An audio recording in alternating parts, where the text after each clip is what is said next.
God of masses Balakrishna, global star Ram Charan ఈ సంక్రాంతికి Daaku Maharaj game changer సినిమాలతో ప్రేక్షకుల ముందుకు వస్తున్న విషయం తెలిసిందే. గేమ్ చేంజర్ 10న రిలీజ్ అవుతుండగా డాకు మహారాజ్ 12న విడుదల కానుంది. ఆంధ్రప్రదేశ్ ప్రభుత్వం మొదటి 2 వారాలు టికెట్ రేట్స్ పెంచుకోవడానికి ఆ 2 సినిమాలకి అనుమతినిస్తూ ఒక జీవో కూడా జారీ చేసింది. ఆ జీవోని వ్యతిరేకిస్తూ ఆంధ్రప్రదేశ్ హైకోర్టులో ఒక పిటిషన్ దాఖలైంది.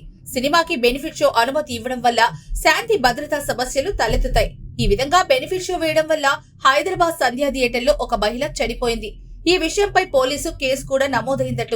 కేసు తాలూకా ఎఫ్ఐఆర్ కాపీని కూడా పిటిషనర్ జత చేయడం జరిగింది. నిబంధనలకు విరుద్ధంగా టికెట్స్ రేట్స్ కూడా పెంచారని పిటిషన్లో పేర్కొన్నారు. ఇప్పుడు ఈ కేసులో హైకోర్టు తన తీర్పును ప్రకటించింది. టికెట్ ధరలను 14 రోజులకి కాకుండా 10 రోజులకే పరిమితం చేస్తూ కోర్టు ఆదేశాలు జారీ చేసింది. Game changer benefit show ticket 600 రూపాయలు ఉండేలా మల్టీప్లెక్స్ టికెట్స్ మీద 135 రూపాయలు, సింగిల్ స్క్రీన్ 110 రూపాయలు, డాకు మహారాజ్ కి కూడా ఆ రేట్స్ ని వర్తించగా బెనిఫిట్ షోకి మాత్రం 500గా టికెట్ రేట్ ఉండనుంది. సినిమా నిర్మాణానికి అయిన ఖర్చు ఆధారంగానే గేమ్ చేంజర్, డాకు మహారాజ్ సినిమాల టికెట్స్ రేట్స్ ని ఏపీ ప్రభుత్వం పెంచడం జరిగింది.